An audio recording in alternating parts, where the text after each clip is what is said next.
First step, reanimator muna tayo mga idolo. Punta tayo sa Android. Tapos data, and then rename natin yung resources ng MLBB para hindi mabura yung original resources niya.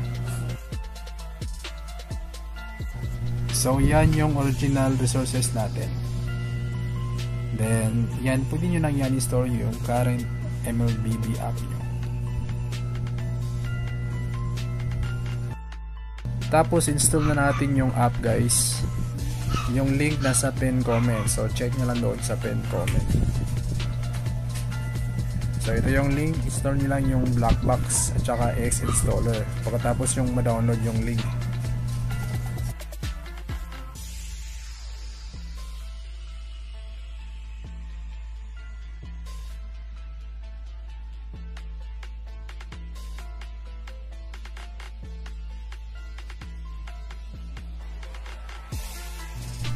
Then open Blackbox.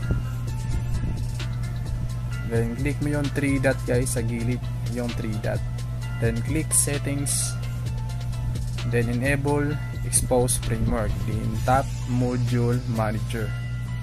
Then click plus sign. Then add X installer. Then check mo yung X installer. Then back lang yung arrow. Then click mo ulit yung plus sign. Then add mo si X installer. So yun. Then pagkatapos open yung si X installer. Then device properties. Then check nyo si changing device properties. So dito may ilalagay tayong model na config para magkaroon tayo ng max ultra settings. So ilalagay ko lang dito sa screenshot guys. Copy nyo na lang.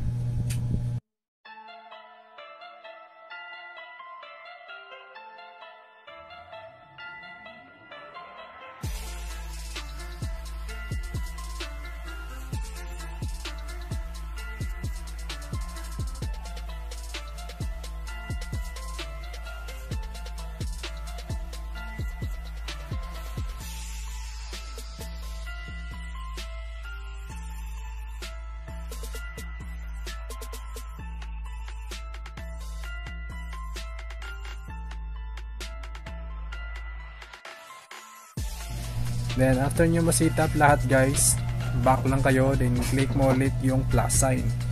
Then click choose. Tap mo yung choose.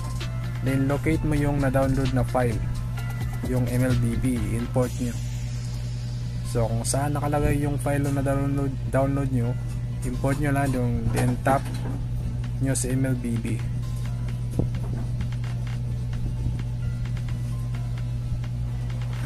So already installed na siya. Then click mo si MLBB. So i-check na natin kung meron na ba tayong max ultra settings, kung gumana nga ba. So kapag mag-switch ka ng account guys, yung gagamitin nyo, ang gumana dito is yung Monton account lang at saka Google Play Switch at saka TikTok. Gumana rin daw sa TikTok. So last video ko may nag-feedback na TikTok yung gamit niya na switch. Kapag nakapag-switch na kayo dito, naka-permanent na rin siya dito yung account nyo. Hindi na siya mabubura. Except mag-format kayo or mag-reset kayo ng phone nyo, mawala yung account nyo dito sa Blackbox. Itong tricks natin is 100% safe ito guys. Hindi ito nakakaban, hindi ito siya third party app. Hindi siya na-detect ni Monton. So matagal na to last at least I think mga 3 years na itong ginagawa So dito meron na tayong ultra graphics tsaka ultra refresh rate.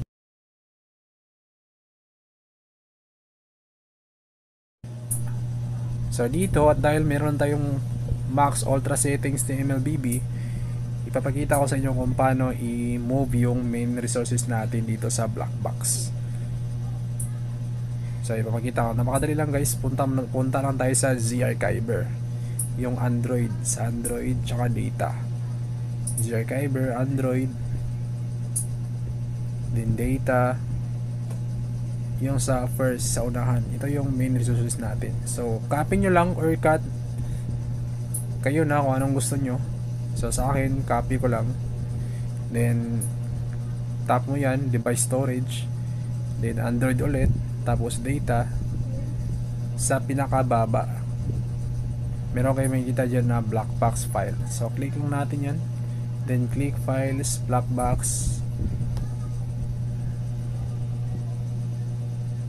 data. So dito, ito yung main resources natin. Dito natin ilagay para hindi na kayo mag-download ulit. So kung mayroong mga update, napakaliit lang.